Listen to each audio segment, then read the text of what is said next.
प्रिय बंधुगण डिसेम्बर 8 तारिख आम समस्ते परिचित कुमारी मारियांकर विमल गर्भ संभूता पर्व पालन करुछु। एही वर्ष रविवार दिन आसी जाइछि। साधारणतः आम रविवार दिन जीशुंकर क्रूस जंत्रणा मृत्यु पुनरुत्थान स्मरण करिथाउ। तथापि एही दिनर तात्पर्य मारिया को काहेकि आम पवित्र विमल गर्भ संभव बोली कही थाउ। आमानकर परंपरा रे ओई पाप शून्य गर्भ संभूता मारिया आमान तुमर शरणागत आमान निमंते निवेदन कर एही प्रार्थना मध्य आम आवृत्ति करि थाउ।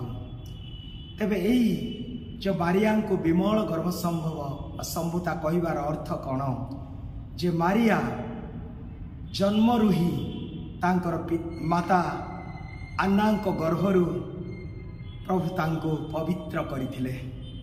कौन सी पाप तांको स्पर्श करनथिला। जेहेतु जीशुंकर जंत्रणा मृत्यु पुनरुत्थान को लक्ष्य करी तांको जे स्पेशल यूनिक प्रिविलेज दिया जाइछि जे ताको पापरु संरक्षण करिसंती, आदि पापरु मुक्त करिसंती। आमे समस्त जो माने जन्म हो आमे से आदि पाप अर्थात ओरिजिनल सिन रे आमे जन्म ही था। किंतु मारिया को प्रभु एक स्पेशल गोटे सुजोग देले अनादि कालरू तांकर से योजना रे तांको शुद्ध करिसंती, पवित्र करिसंती। कारण तांकर पुत्र को जन्मदान करिया पई केवल जने पवित्र व्यक्ति कर आवश्यकता थिला। तेणु साधु ख्रीसस्टम कहती जे जेतेबेले ईश्वर तांकर परित्राणर योजना आरंभ कले स्वर्ग रे किंबा मर्त्य रे एपरि कौन सी स्थान से पाइले नहीं, किंतु मारियांकर हृदय थिला से पवित्र स्थान। से पवित्र व्यक्ति को द्वारा मारिया जन्म ग्रहण करथिले। तांको मां को गर्भरु प्रभु तांको संरक्षण करथिले, शुद्ध करी रखिथिले। से ही जीशु परित्राण उद्धार करता को आनिया पाई कि महान ए रहस्य। यहाँ 1854 मसीह नवम पिय घोषणा करथिले एक विश्वसनीय सत्य रूपे अर्थात डॉगमा रूपे। ता पूर्वरु एही डॉगमा बा ए विश्वसनीय सत्यता को प्रकाश करिया पूर्वरु से समस्त धर्माध्यक्ष मानकु तथा थियोलॉजियन मानकु धर्म तत्वविद मानकु कर गोटे से सर्वे करथिले जे वास्तव रे आमे कहि पारिबा कि मारिया विमल गर्भ संभव अटंती। आ प्राय 99 को कहिले जे निश्चित भाव रे मारिया को आमे कहि पारिबा जे से प्रभु तांको पवित्र करछंती मारिया को तांको मां को गर्भरु। हाँ प्रिय भाई भौणी माने यह आमानकर सत्य काहेकि कारण जे तांको से ही ओरिजिनल सिन बा आदि पापर से मुक्त रखिले। कारण से प्रभु को जन्म देवे कही प्रभु जे पवित्र जे शुद्ध तांको से जन्म देवे परित्राणदाता को जन्म देवे। जहाँकि आम जानूँ एलिजाबेथ कही पवित्र आत्मा रे पूर्ण हो से कही मोर केड़े सौभाग्य प्रभुंकर माता मो निकट को आस। प्रभुंकर माता किए कही पाला एलिजाबेथ किपरि कहले पवित्र आत्मा द्वारा प्रेरणा पाए। पवित्र आत्मा बिना केही एही प्रकार कहि पारिबे नाही। जेतेबेले से तांको साक्षात कले तांकर संभाषण बा ग्रीटिंग सेवाक्षणी से एही प्रकार कहितले मोर केड़े सौभाग्य प्रभुंकर माता मो निकट को आस। से प्रभुंक काहे तांको आमे कहि पारिबा कारण से प्रभु को जन्म देले, जीशु को जन्म देले। आ जीशु जदि प्रभु से निश्चित भाव में प्रभुंकर माँ मारे सिंपल लॉजिक ये कौन सी तर्क वितर्कर आवश्यकता ना। तेणु समस्ते विशेष भाव में कैथोलिक मंडल यही डॉगमा को विश्वास करने बाध्य आ न्याययुक्त। तबे प्रिय भाई भौणी माने जो भूमिका मारिया ग्रहण कले परित्राण कार्य तांको जन्म देवा ठारू आरंभ करी शेष पर्यंत एपरिक क्रूसरे समस्त शिष्य माने चली गले, किंतु माँ थिले जन्म जीशु को आनिबा पाई एई पृथ्वी को आउ शिक्षा दे 9 मास गर्भ धारण करी आउ एपरी भावरे आरंभ from womb to tomb Mary cooperated in the plan of salvation. केही मध्य एहीपरि मांक परि परित्राण कार्य सहभागिता नहीं नाहंती।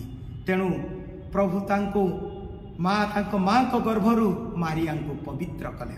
प्रिय भाई भौणी माने आज आमान को पई कोन शिक्षा जे आमे समस्ते जन्म हेचु पवित्र हेबा पई।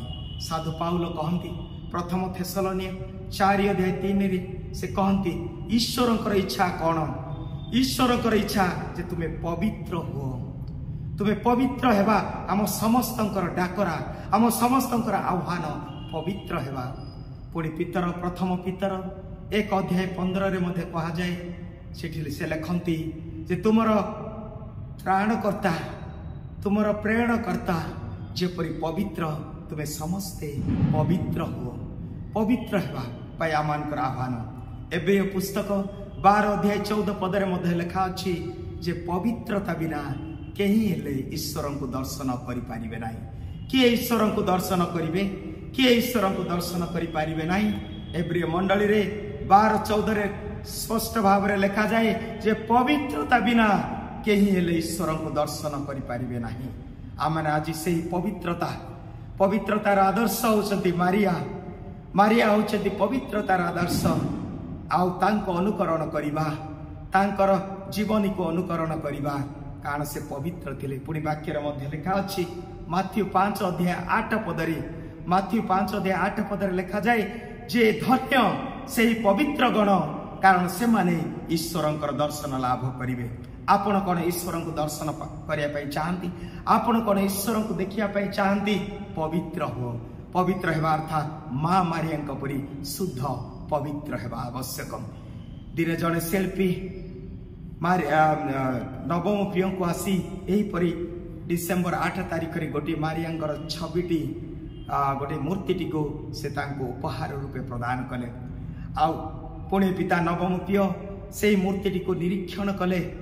अति भाव से ताहाकु देखि कहले से गोटे दाग थिला, गोटे छोट दाग थिला। ताहा देखि से कहले जे एहा केबे हेले मारियांक पई एक उपयुक्त उपहार होई पारिबो नाही, कारण तांको एही मूर्तिटी रे गोटे एही छोट दाग अछि बोली से इंगित करथिले। अर्थात मारिया कपरि शुद्ध पवित्र हेबा। केमिति पवित्र हेबा? आमे जदि पवित्रता आमानकर आह्वान आज विमल गर्भ संभूता मारिया जोड़ा 1854 रे नवम पे घोषणा कले तार 4 वर्ष परे सेही बेर्नादे तांको मां मारिया दर्शन दे कहले सेही मासाबिला गुंफारे लोर्द रे से बेर्नादी तांको 18 थर दर्शन देइतिले।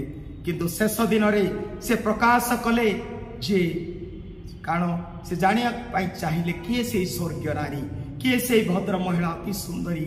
और शेष दिन रे से तांको दर्शन दे कहिथिले बेर्नादी तांको मु पवित्र विमल गर्भ संभूता तांकर परिचय से कहिथिले। तेणु प्रिय भाई भौणी माने आज आमे पवित्रता हेबा हम समस्तंकर आह्वान। तेणु जो आज मां को आमे अनुकरण करिबा, जदि जने मां रदि प्रशंसा हुए गौरव हुए आमे कौन खुशी हेबा नहीं? जेतेला हमर माँ बापा को कहीं सम्मान देवे, भल स्थान रे उच्च स्थान रे रखिबे, आमे कौन हिंसा हेबा? आमे कौन दुख करिबा? आमे कौन आम खुशी हेबा नहीं? आ जो भाई भौणी माने निजर माँ रो गौरव रे खुशी होती ना, दे मे बी सिक चाइल्ड। से माने ही पारंती गोटे बेमारिया पुओ झियो किबा कारण गर्व हिंसा राग जोग हुए तो आमे ताहा करि पारु बा we may become sick child. तेणु आसंतु से माँ प्रशंसा पाउछंती, आज सम्मान पाउछंती। से मनुष्य आम परी किंतु मनुष्य होई जदि से पवित्रतार गौरव रे से विभूषित हेले, पितांक द्वारा आदृत हेले, मंडली रे आज जदि देखिबा कोउठी जनगहली चर्च भितरे नाही किबा कौनसी जगार नहीं, गुंफारे जोठी मारियांकर तीर्थ स्थान आमे देखिबा। प्रत्येक मुझे आपन को पचारि गोटे कौन आपन मारिया द्वारा किसी पाई निश्चित भाव में किसी ना किसी आप अनुभव कहे जे मारिया मध्यस्था एते शक्तिशाली जे जीशुंकर मारिया आगमन है उद्देश्य है to take all of us to her son Jesus तांकर पुत्र को पाखक नेबा मिशन थिला तांकर कार्य थिला तेणु बारंबार माँ मारिया विभिन्न स्थान में दर्शन दे से आमान को यही आह्वान दियंती पवित्रता हेबापी आ समस्ते तांकर पुत्र को अनुकरण करने तेरे आज जिते विमल गर्भसंहिता पर्व आम पालन करछु आसतु से माँ आमर अति निकटतर से माँ को परिशुद्ध पवित्र नम्रता जीवन यापन करने आम आग को बढ़िया कारण पवित्रता बिना कहीं हेले ईश्वर को दर्शन कर पारे ना। प्रभु हम समस्त को आशीर्वाद करंतु आमेन।